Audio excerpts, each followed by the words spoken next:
त्याच्यानंतर आपल्या अहिल्या मातेला पुण्यश्लोक म्हटलं जातं. पुण्यश्लोक कुणाला म्हटलं जातं? ज्यांचं अगाध अशा स्वरूपाचं पुण्य काम आहे, पुण्याचं काम ज्यांनी केलेलं आहे त्याला पुण्यश्लोक असं म्हटलं जातं. आणि म्हणून आयुष्यभर ज्या मातेनं आपलं पुण्याचंच काम केलं, पुण्याच्याशिवाय दुसरं काहीच केलं नाही. आता सांगितलं की चंद्रसेनने की 27 नातेवाईक जवळचे, म्हणजे मुलगा वारला, सासरा वारला, मुलगी वारली, जावाई वारला, सगळ्या सवती वारल्या, सगळे 27 जवळचे नातेवाईक वारलेले असताना सुद्धा कोलमडून न पडता 29 वर्ष ज्या मातेनं राज्य केलंय. आज आपल्याकडे 5 वर्ष 10 वर्ष आमदार मंत्री झाला की पुढे त्याला कोणी निवडून देत नाही, पण 29 वर्ष आणि थोडं थोडकं नाही, आपल्या प्रांतात, आपल्या गावात, आपल्या तालुक्यात राज्य करणं आपल्याला सोपं आहे. पुण्यश्लोक किंवा मल्हारराव होळकर हे आपल्या महाराष्ट्रातून गेले आणि महाराष्ट्रातून राज्य करत, प्रांत काबीज करत करत अटके पार, म्हणजे अफगाणिस्तानमध्ये अटक नावाचं गाव आहे. आपल्या भारतात नाही, भारताच्या पलीकडं अफगाणिस्तानमध्ये अटक म्हणून गाव आहे. त्या अटके पार मराठी शाहीचा झेंडा ज्यांनी फडकवला त्या पुण्यश्लोक अहिल्या माता, ती किती कर्तबगार असली पाहिजे याची आपल्याला कल्पना आपण करू शकतो. आज 300वी जयंती बाळासाहेबांनी उल्लेख केला. खरंय की आपण शतशः कुठल्या पक्षाचे कोण असू देत, पण माननीय आदरणीय नरेंद्र मोदी साहेबांचे लाख लाख उपकार मानले पाहिजेत की 300 वर्षात मातेची आमच्या कोणी आठवण केली नाही, शासकीय पातळीवर जयंती करत नव्हते. इतकं महान कर्तृत्व असून सुद्धा इतक्या मोठ्या, म्हणजे विश्वात ज्यांचं नाव व्हावं इतकं लोककल्याणकारी काम, लोकांच्या कल्याणाचं काम, सर्व समाजातल्या सर्व स्तरातलं काम, सर्व जाती धर्म पंथ याच्या पलीकडे जाऊन ज्या मातेने काम केलं. आणि केवळ धर्मपंथाचं अध्यात्माचंच नाही तर प्रशासनात सुद्धा उत्कृष्ट प्रशासक होते, उत्कृष्ट न्यायाधीश होत्या. त्या आपल्या मुलाला सुद्धा शिक्षा ठोठावणारी आहे ती आई होती. चूक केली तर आपल्या मुलाला सुद्धा शिक्षा ठोठावली. तेव्हा अशा पद्धतीची न्यायदेवता, त्या मातेचं कर्तृत्व हे या काही लोकांनी झाकून ठेवलं होतं. ते कर्तृत्व लोकांच्या समोर आणण्याचं काम देशाचे पंतप्रधान माननीय मोदी साहेबांनी केलं. महाराष्ट्रात आता म्हटल्याप्रमाणे देवेंद्र फडणवीस साहेबांना त्यांनी सांगितलं, देशातल्या सगळ्याच मुख्यमंत्र्यांना त्यांनी सांगितलं की या वर्षी पुण्यश्लोक मातेच्या जयंतीची त्रिशताब्दी सुरू आहे आणि या त्रिशताब्दीचा कार्यक्रम देशभर मोठ्या प्रमाणात साजरा केला पाहिजे असे आदेश काढले पंतप्रधानांनी. आणि म्हणून आज देशभर मातेच्या या जयंती महोत्सवाचा कार्यक्रम होतात. त्यात अनेक संघटना आल्या, सामाजिक संघटना आल्या, वेगवेगळे लोक साजरे करत आहेत.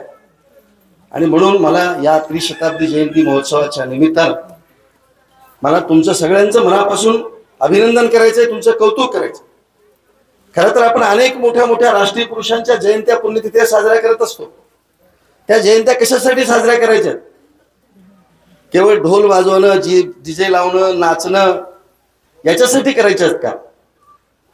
बाकीच्या ठीक आहे, पण पुण्यश्लोक अहिल्या देवीचं चरित्रच असं होतं की त्या चरित्राला शोभेल अशा पद्धतीची जयंती तुम्ही साजरी केलेली आहे. तिचं जीवन चरित्र लोकांच्या समोर, तुमच्या समोर यावं यासाठी तुम्ही या स्टेजवरच्या सगळ्या मान्यवरांना इथं तुम्ही बोलवलं, त्यांची मनोगत तुम्ही मांडायला सांगितली. आणि माता किती मोठी होती. आम्ही दरवर्षी इथं जयंती महाराष्ट्रामध्ये साजरी होते. लक्ष्मणराव, आम्ही दरवर्षी महेश्वरला जातो, जिथून पुण्यश्लोक अहिल्या देवीने 29 वर्ष राज्य केले त्या महेश्वरच्या ठिकाणी मी जयंती पुण्यतिथी साजरी करतो. अनिल गोटे अण्णा करायचे, अनिल गोटे थकलेत आता. गेल्या 2-3 वर्षापासून त्यांनी चालवलेली परंपरा मी महेश्वरला ती चालू ठेवलेली आहे. तिथं पुण्यतिथी मोठ्या प्रमाणावर महेश्वरच्या, जिथून त्यांचा किल्ला आहे, जिथून राजधानी होती, तिथं मी जाऊन साजरी करतो. आणि तिथे गेल्यानंतर आपलं वैभव काय आहे, आपलं साम्राज्य काय आहे, किती मोठ्या अहिल्यादेवी होत्या हे आपल्याला समजतं. आपण तर आपल्याला आतापर्यंत काही 50 वर्षापूर्वी लोकांना आपल्या माहित नव्हतं की अहिल्यादेवी आपले आहेत म्हणून. अशी अत्यंत वाईट आपली अवस्था होती. आपला इतिहास मोठा आहे. मल्हाररावापासून ते अगदी अहिल्यादेवी असतील यशवंतराव होळकरांपर्यंतचा इतिहास अत्यंत जाज्वल्य अशा स्वरूपाचा इतिहास आहे आपल्या समाजाचा. माता काही एका आपल्या जातीच्याच नव्हत्या. कुठलेही राष्ट्रपुरुष एका जातीचे असत नाही. पुण्यश्लोक हे आपल्या धर्मीय समाजामध्ये जरी जन्माला आलेले असल्या तर त्यांचं कर्तृत्व इतकं महान आणि इतकं आगाध होतं की त्यांना जात धर्म पंथ याच्या पलीकडं त्यांनी मशिदी बांधल्यात, त्यांनी चर्च बांधलेत, हिंदूंची धर्मस्थळ तर बांधलीच आणि याहीपेक्षा मनुष्य प्राण्यांच्या कल्याणासाठी तर काम केलंच केलं, पण पशु प्राण्यांच्यासाठी सुद्धा त्यांनी मोठं काम केलं. पाखरांना चारा खायला मिळावा म्हणून त्यांनी शेतं राखून ठेवली. आदिवासी सारख्या समाजाला म्हणजे त्यांचा त्रास देतात म्हणून त्यांच्यासाठी त्यांना आपल्या स्वतःची मुलीचं स्वयंवर लावलं. म्हणजे इतिहासामध्ये सुद्धा ज्याची फार मोठी नोंद व्हावी म्हणून आपण लोक आता अहिल्यादेवीला आपण पुण्यश्लोक अहिल्यादेवी होळकर म्हणतो. आपण जर कधी उत्तर प्रदेशमध्ये गेलात, मध्य प्रदेशमध्ये गेलात, तिकडं वरच्या उत्तरेकडे जर तुम्ही गेलात तर अहिल्यादेवीला अहिल्यादेवी होळकर कोणी म्हणत नाही, अहिल्या माता म्हणतात. संपूर्ण जगाची माता होणारी ही अहिल्या माता ही आपली आहे. इतका मोठा तिचा इतिहास आहे. हा इतिहास हा दैदिप्यमान असला, फार जाज्वल्य जरी असला तरी हा नुसता इतिहास ऐकून आणि वाचून आपण राहता कामा नये. कारण काळ बदलला. 1725 म्हणजे तो काळ म्हणजे आज 300 वर्षापूर्वीचा काळ होता. आज काळ बदललेला आहे, जग बदललेलं आहे, ग्लोबलायझेशनचं जग आलेलं आहे. पूर्वी दळणवळणाची साधनं नव्हती, त्या काळात मातेनं एवढं काम केलेलं आहे. आता दळणवळणाची साधनं जवळली आहेत, विज्ञान आणि तंत्रज्ञानाचं युग आहे. पूर्वी मल्हारबा लढाया लढत असताना हत्ती आणि घोड्यावरून लढायचे. 50,000ची फौज असायची बरोबर.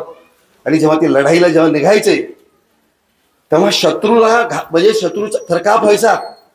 आणि नुसतं शत्रूला जर कळलं की या सैन्याबरोबर मल्हारबा आहेत, मल्हारराव होळकर आहेत असं म्हटलं तर ते शत्रू पळून जायचे. पण पळताना इतकी चेंगराचेंगरी व्हायची की हजारो तिथले ते शत्रू मेले गेले. इतकी दहशत मल्हाररावांची होती, इतकी भीती. जाट असू देत, तुमचे राजपूत असू देत, ज्याला क्षत्रिय म्हटलं जातं, ह्या सगळ्यांना भीती कुणाची वाटत होती तर मल्हाररावांची वाटत होती. आणि आजही आपल्या महाराष्ट्रामध्ये म्हणजे आज औचित्य म्हणून तुम्हाला सांगतो, संबंध प्रस्थापितांना जर भीती कुणाची वाटत असेल तर धनगरांची भीती वाटते. राज्यकर्त्यांना सगळ्यांना भीती कुणाची वाटते तर आमची भीती वाटते. एक आमचा लक्ष्मण हाके ज्यांनी प्रस्थापितांनी आणि 50 स्वतंत्रतेच्या नंतर राज्य केलेलं आहे, अशा लोकांना सुद्धा सळो की पळ करून सोडलं.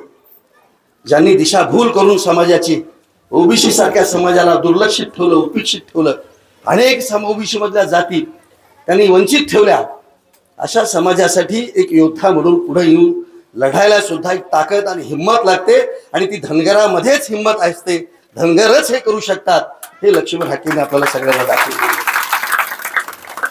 म्हणून अशा पद्धतीची सामाजिक लढाई लढत असतात. हा बसा बसा.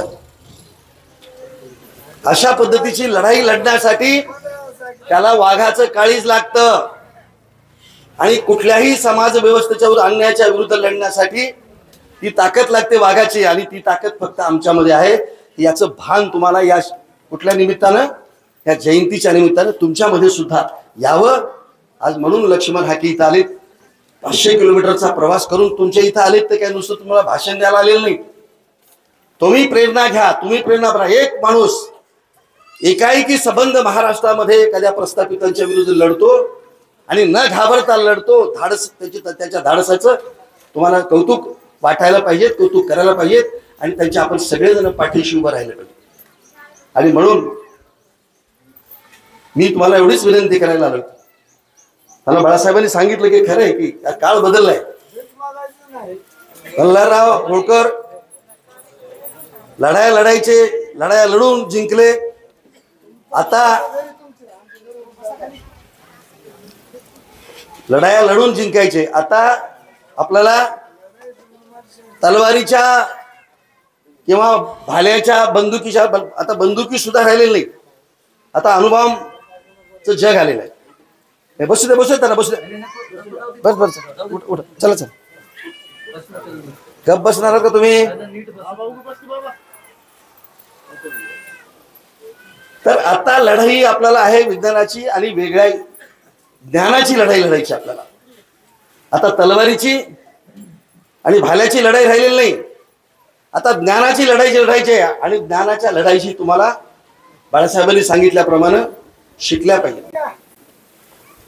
पुण्यश्लोक अहिल्यादेवीचं लग्न 9व्या वर्षी झालं. तेव्हा शिक्षण महिला शिकत नव्हत्या, महिलांना शिक्षण दिलं जात नव्हतं. पण मल्हाररावांनी आपला खंडेराव मुलगा कुंभेरीच्या लढाईत वारल्यानंतर त्यांना पुढे दिसायला लागलं. खरं तर त्यांच्यातली ती प्रतिभा पाहूनच मल्हाररावांनी त्यांना आपली सून म्हणून केली होती. आणि नवरा वारल्यानंतर अहिल्यादेवीचा खंडेराव वारल्यानंतर मल्हाररावांनी आपल्या सुनेला गादीवर बसून त्यांना कारभार करता यावा म्हणून शिक्षण दिलं. तलवार दांडपट्टा चालवायला शिकवलं. सगळ्या पद्धतीचा प्रशासन कसं चालवतं, न्याय कसा द्यायचा ह्याचं शिक्षण दिलं. आणि नवऱ्याच्या नंतर 12 वर्षांनी सासरा वारल्यानंतर त्या 29 वर्ष सासऱ्यांच्या म्हणजे सासऱ्यांनी जे शिकवलं होतं त्याच्या मार्गदर्शनानुसार 29 वर्ष राज्य केलं. ते आदर्श राज्य केलं. आता आपल्याला म्हणून त्याही वेळेला अहिल्याबाई शिकल्या, सगळ्या प्रकारचं शिक्षण घेतलं म्हणून त्यांनी 29 वर्ष राज्य केलं. माझ्या आज माता भगिनींना सगळ्यांना विनंती आहे, बाळासाहेबांनी सांगितल्याप्रमाणे आता लढाई ज्ञानाची लढायची आणि ज्ञानाच्या लढाईसाठी शिक्षण फार आवश्यक आहे.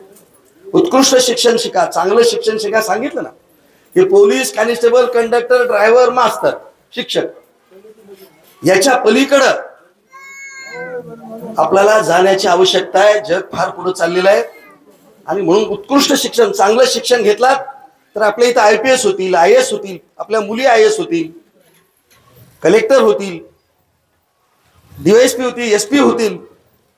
तेव्हा आपल्याही इथून शिक्षण शिकून पुण्यश्लोक महिला मातेचा आदर्श आणि तो विचार जर आपल्याला पुढे न्यायचा असेल तर आपल्याला पहिल्यांदा शिक्षण घेतलं पाहिजे. आणि शिक्षणासाठी आपण सगळ्यांनी, माता भगिनींना माझी विनंती आहे, गावातले लोक तुम्हाला घरचे कितीही जरी विरोध करत असले तरी लेकरांना घरी बसवू नका, लेकरांना शिक्षणाशिवाय थांबवू नका, मुलींना आवर्जून शिक्षण द्या. कारण एक माता 100 शिक्षकांची गरज भागवत असते. एक जर आई असेल तर शिकलेली तर ती 100 शिक्षकांची गरज भागवते. म्हणून मुलींना शिकवा. मुलगी घरात शिकली, आपली माता शिकलेली असेल घरात तर घर सुधारतं. म्हणून आपल्याला सुधारायचं असेल, महिलेनं आपल्या मातेनं म्हणजे राज्याचा कारभार केला, आपल्याला घराचा कारभार करण्यासाठी, निदान आपल्या गावाचा कारभार करण्यासाठी. आता तर मी मुद्दाम तुम्हाला सांगतो महिलांना, ही येत्या 29 वर्ष जे आहे 2029ला देशाच्या पंतप्रधानांनी 33% महिलांना आरक्षण दिले. कशामध्ये? आमदारकीमध्ये, खासदारकीमध्ये सुद्धा. आपल्या महाराष्ट्रात 126 महिला आमदार आरक्षण होणार आहेत. ते कधी आरक्षण पडू शकतं? इथं अहमदपूरचं सुद्धा आरक्षण कुणाचं पडू शकतं? महिलेचं पडू शकतं. खासदारकीचं आरक्षण सुद्धा महिलेचं पडू शकतं. महिला आपल्या इथं महिला सुद्धा पुढे आमदार खासदार होणार आहेत. आणि अशा पद्धतीनं राज्यकर्त्या महिलांना सुद्धा आपल्याला संधी द्यायची असेल तर आपल्याला पुण्यश्लोक अहिल्यादेवीचा आजचा वारसा आपल्याला विचार पुढे घेऊन जायचा असेल तर खऱ्या अर्थानं आपण असं म्हणू की जयंती आपण चांगली केली. आणि जयंतीला त्यांना म्हणजे अपेक्षित असलेलं विचार अपेक्षित असलेला आपण त्याला जरा बसाल का गप्प तुम्ही जरा? अहो हाके पाटीलच बोलाले तो, बरं बसा जरा.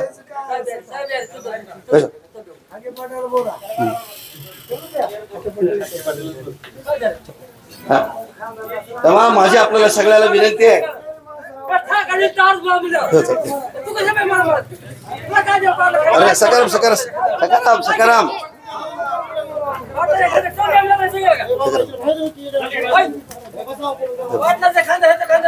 सकाराम बसतो तू बस आता. तेव्हा सगळ्यांना आपल्याला विनंती आहे की आपण सगळेजण इथं उपस्थित राहिलात आणि फार उत्कृष्ट अशा स्वरूपाची जयंती साजरी केली. दरवर्षी अशीच जयंती साजरी करा आणि आम्हाला सगळ्या या जयंतीला बोलवा. मी तर आपला घरचा गावचाच आहे, पण पुढच्या वर्षी सुद्धा याच्यापेक्षा मोठी जयंती करून पुन्हा